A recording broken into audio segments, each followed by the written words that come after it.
ඉස්කෝලේ. එකතු වෙලා තමයි වරුචි බබයි දෙන්නත් එක්කලා යන්නේ. අපේ ගෙවත්තේ තියෙන කුළු බඩු බලන්න.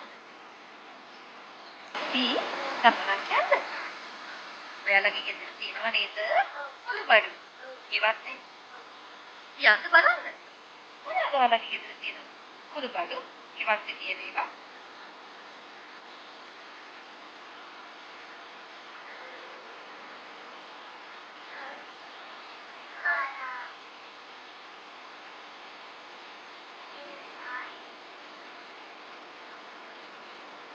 මොන කඩලා නැති කන්නේ? කරොන්ද?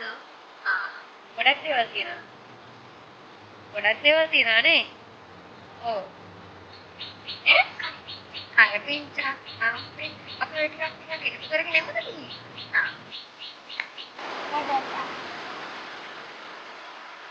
අදෙන්ද? එතිනේ තව පැකිටක් එකයි. මේක දාන්න.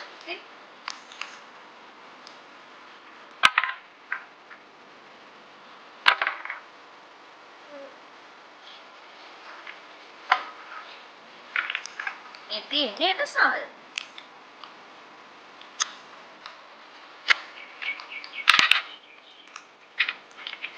සල් ඒලලා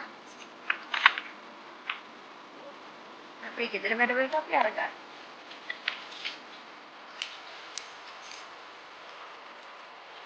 අඳුරේ දිහට හැදෙන්නේ. මේ බලන්නකෝ.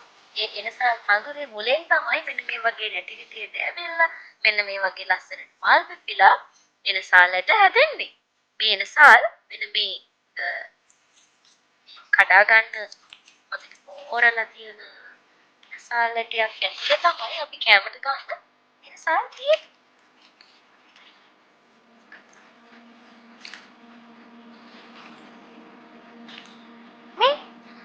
මේ ඇතුලේ තියෙන මේ ඇට හොඳට කළු පාට වෙනවා. ඒව තමයි එනසාල්. හරිම සුවඳයි.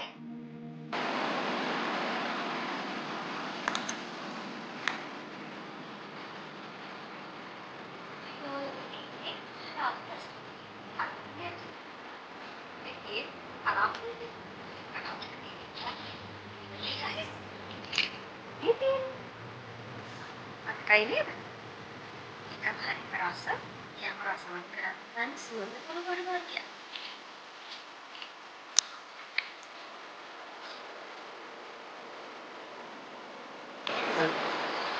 මේ තියෙන්නේ ගම්මිස්. ඒක කොළ පාට ආයතන තුනේලන කුල් කරලා ගම්මිස් එක කරනවා. මේකෙන් මගේ හතක් ගම්මිස්. අයිනේ බලන්න.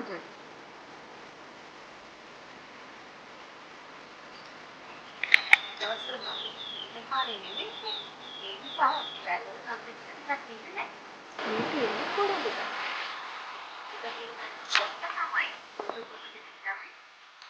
සුදු කල්ලු ඉතින් පාවිච්චි කරන්නේ. එනි කුරුඳු පොත්. මේ පොත් හොඳට සූරලා තාරට කපලා හැම තමයි අපි මේ කුරුඳු හදාගන්නේ. ඉන්නේ සේර පඳුර. මේ සේර පඳුරේ මෙන්න මේ මුල තියෙන සේර බඩේ තමයි අපි කැම රසවත් කරන්න ගන්නේ. මේක හරිම සුවඳක් තියෙනවා. රස කුරුබඩුවක් කිය. රසවත් කරන්න මේ සේර අපි පාවිච්චි කරනවා. මේක නම් ඔයාලා හොඳටම දන්න කුරුබඩු වර්ගයක් නේ. තියෙන්නේ කරපිංචා. කරපිංචා අම්මලා කැම රසවත් කරගන්න දානවා නේද? මේ තියෙන්නේ රන්තේ පඳුර. රන්තේ වලිනුත් අපි අපේ කැම රසවත් කරගන්නවා. අම්මලා උයන රසවත් ඉලවලු සුවඳ කරන්න, තවත් රස කරන්න මේ වගේ රන්තේ කරපිංචා වගේ කුළුබඩු වලට කරනවා. ඔයාලා දැක්ක නේද පුතේ? අපේ ජීවිතේ ගොඩාක් බඩු තියෙනවා.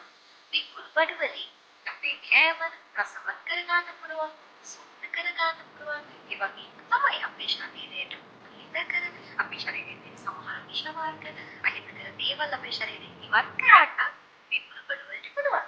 ඒ වගේ වැදගත්ම දේ තමයි මේ කුළුබඩු අපේ රටට විදේශ විනිමය උපයන දේ. ඒ නිසා ඔයාලත් ඔයාලගේ ඉවත් පොඩියට හරි මේ වගේ කුළු බඩු මගා කරලා ලස්සන කරගන්න. අයිබෝවන්.